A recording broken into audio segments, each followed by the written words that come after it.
Before we get going, my name is Daniel Muleady. I'm a junior this year at Juniata College, and I'm studying communications, integrated media arts, and English. And I've developed a deep appreciation for this campus's lawns because there's not a lot where I come from, which is in California. All right, enjoy. Today, I, Daniel Muleady, lawn connoisseur, sat down in this patch of grass and it hit me. Lawns. We'll be ranking Juniata's esteemed lawns. So, what I have done is I've pulled out a select few, cream of the crop, the creme de la creme, and now I will be breaking down the lawns into good and bad. This is Law and Order. My definition of lawn is anything that has grass. And really, if it's something I thought Juniata did or should maintain, I basically counted it. Here's what happened. Right here. Look at this lawn. Doesn't it just whisper to you, speak to you, tell you mystical things? This is one of my favorite lawns. You can play some frisbee. You could play rugby. Like, I know it's the rugby field and it's a given, but you could play rugby. You could hammock. You have a picnic. The only reason this isn't my favorite lawn is because when it rains at Juniata, because it always rains 5 to 10 feet of rain, it floods, and it's really sad. And I wish we had more lawns like this one. Here's my favorite lawn. Oh baby. I wish every lawn was this lawn.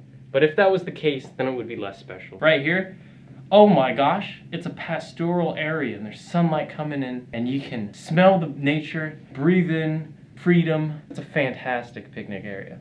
I couldn't recommend highly enough, but that's not all. It actually connects. See, I have evidence right here.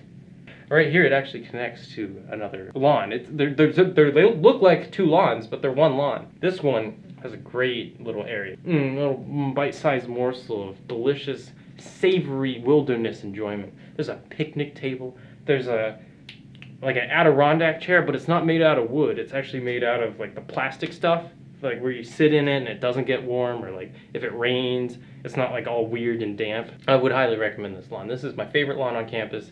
Hands down, better than all the other lawns I will talk about later. I started damping the hopes on those.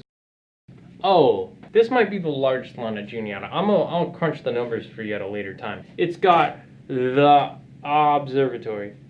It's got plants. It's got slopes. It has giant pipes.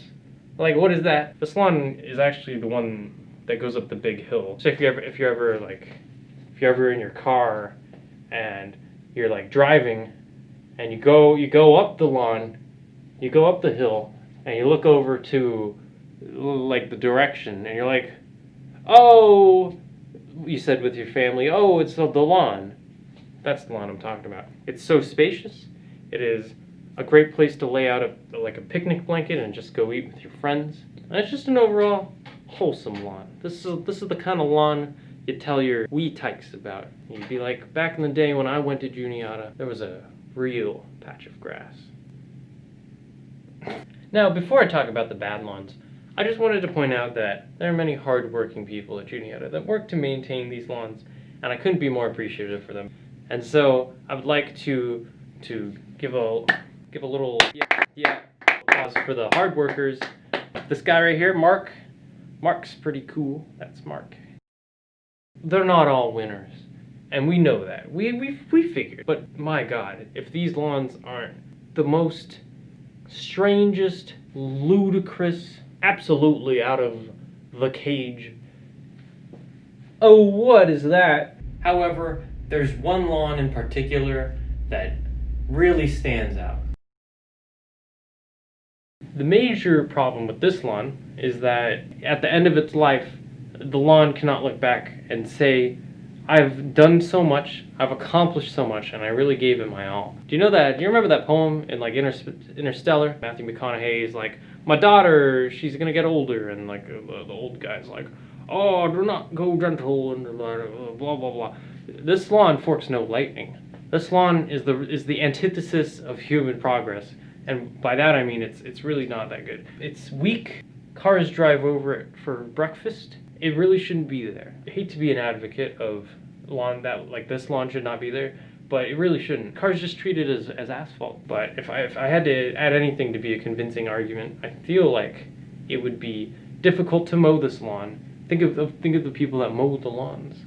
I think it would be difficult to mow this lawn without hitting a Buick or a BMW. Oh man, have I ran out of things to talk about. Well, guys, that's going to do it for my lawn commentary. I hope I can make you laugh and make you think more about our surroundings on campus. It's easy to take silly things for granted like lawns, but I've been waiting to come back here since March, and I miss being outside. And if you have even 10 minutes this week, I'd strongly encourage you to step outdoors and take in the natural beauty that the campus has to offer. I know recent conditions haven't made it easy to hang out with all of our friends, but I absolutely promise you this helps fill a part of you you didn't even know you needed. Also, if for some ridiculous reason you want to see what my opinions are on every single lawn, yes, that is all 259 lawns, I actually created a spreadsheet and included pictures, so I'll drop a link in the description that'll take you to the college's admission blog, so when my post goes up, you can have the full lawn experience. Thanks again for watching, and as all good college students say, I'm gonna go to bed.